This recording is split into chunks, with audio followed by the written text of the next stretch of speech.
June 1964, Brock for Broglio, and the rest is history. Lou Brock on his way to the Hall of Fame. There's his team ranks with St. Louis. A total of 3,023 hits for the great Lou Brock, 938 stolen bases, and a few bobbleheads along the way. What a player. What a player. It was a privilege, believe me, Dan. Not many times do you get to have Hall of Famer Tim McCarver, Hall of Famer Lou Brock in the same booth. And first of all, it's always great to have you with us. Well, it's nice to be here and to chat with you and my good friend Tim here. The only thing I remember about Tim, he actually won a dance contest. What? I did. Yeah, I go did. ahead, Lou. Let's call him out right now. You know who the MC was in 1957? Wink Martindale. What? In Memphis. That's a fact. Yeah. Now, why do you bring that up instead I don't of what know. a great... No, not you. Lou.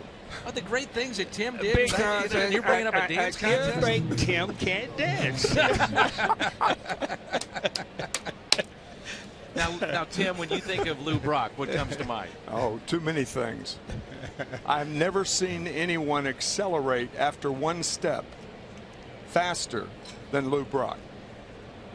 He also said to me, Tim did, he never saw you in the trainer's room. Never. That's probably true.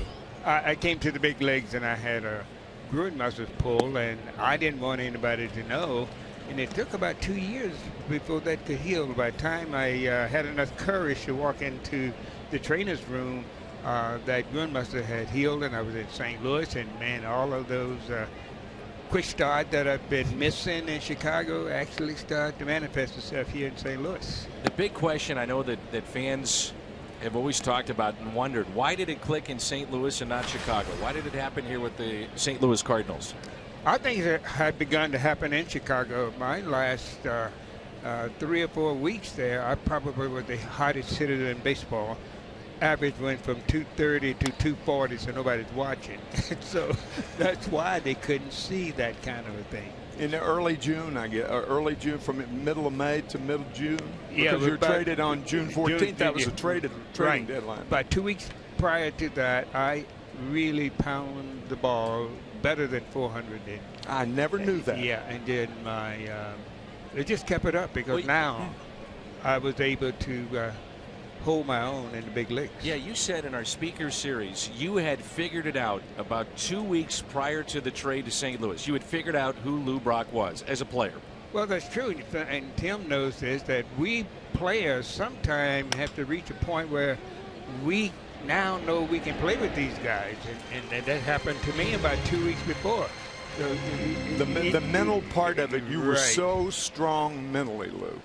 Right, well, you had to, because you guys were tough on it.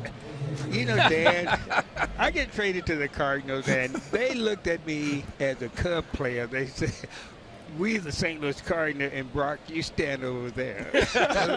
well, we everybody loved Ernie Broglio, Yeah. and we didn't know Lou. So, Tim, your initial impression, you hear, okay, the front office has done something. You're thinking, all right, great. We've traded Broglio for Brock, and I've got to saying say that was not the sentiment. Not only from me, but almost everybody. 25-man team. I mean, on the team felt that way. And Bill White even said, I guess our next trade would be Kirk Flood for a bag of peanuts. But Johnny Keane had a meeting with you, Lou, and he said, run anytime you want, right? Well, he said my left field is going to steal bases, and I want you to be the left fielder.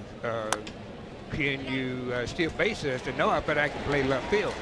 And he said, no, you misunderstood. My left fielder will steal bases. Are you now a base stealer?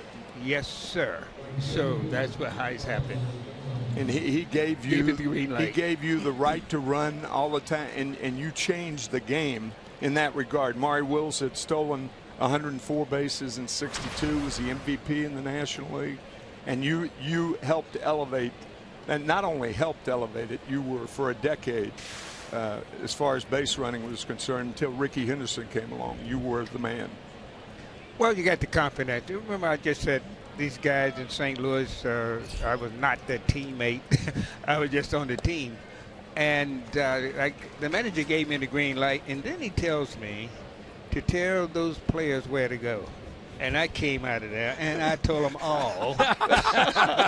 You surely did. Right. You did.